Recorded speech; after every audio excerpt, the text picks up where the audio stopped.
একসময় ছোট্ট গ্রামে আরিফ নামের একজন কৃষক বাস করত। আরিফের জমি জমা ছিল সামান্য, আর তিনি কষ্ট করে দিন কাটাতেন। একদিন আরিফের কাছে গ্রামের একজন বৃদ্ধ এসে বলল, এই গ্রামে একটি গুপ্তধন লুকিয়ে আছে। এটা তোমার পূর্বপুরুষদের সম্পদ।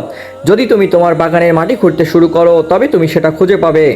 আরিফ কিছুটা অবাক হলেন, কিন্তু তার কৌতূহল বেড়ে গেল। তিনি ভাবলেন, যদি সত্যি গুপ্তধন পাওয়া যায় তাহলে আমি আর আমার পরিবারের কষ্ট দূর করতে পারবো। তাই তিনি পরের দিন তার ছোট্ট বাগানের মাটি খুঁড়তে শুরু করলেন। প্রথম দিন থেকে শুরু করে পরবর্তী কয়েক সপ্তাহ ধরে তিনি প্রতিদিন মাটি খুঁড়তে লাগলেন, কিন্তু তার কোনো গুপ্তধন পেলেন না। মাটি খুঁড়তে খুঁড়তে তার বাগানে প্রায় সব জমি নষ্ট হয়ে গেল। তবু তিনি আশা ছাড়লেন না। প্রতিদিন ফজরের নামাজের পর বাগানে যেতেন এবং সন্ধ্যা পর্যন্ত খুঁড়তে থাকতেন।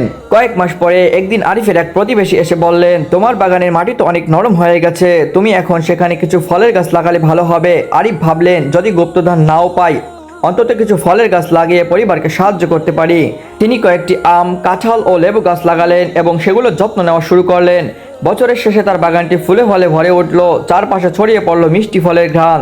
গ্রামের সবাই তার বাগানের ফল কিনতে চলে আসলো।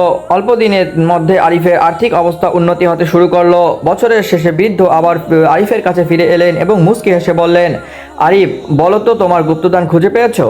আরিফ প্রথমে কিছুটা দ্বিধায় পড়ে গেলেন, কিন্তু তখনই তিনি বুঝতে পারলেন আসল কথাটা। তিনি বৃদ্ধকে বললেন, হ্যাঁ, আমি গুপ্তধন খুঁজে পেয়েছি।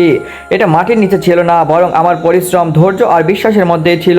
এই বাগানটাই আমার গুপ্তধন, যা আমাদের জীবনকে বদলে দিয়েছে। বৃদ্ধ সন্তুষ্ট মনে বললেন, সত্যিকারের গুপ্তধন হলো তোমার কঠিন পরিশ্রম এবং আল্লাহর ওপর বিশ্বাস। এগুলোই তোমাকে সফলতা এনে দিয়েছে। এই গল্প থেকে আমরা শিখতে পারি যে প্রকৃত গুপ্তধন কখনো মাটির নিচে নয়, বরং মানুষের কঠিন পরিশ্রম, ধৈর্য এবং আল্লাহর প্রতি বিশ্বাসের মধ্যেই লুকিয়ে থাকে। পরিশ্রম ছাড়া কোনো সাফল্য অর্জন সম্ভব নয়।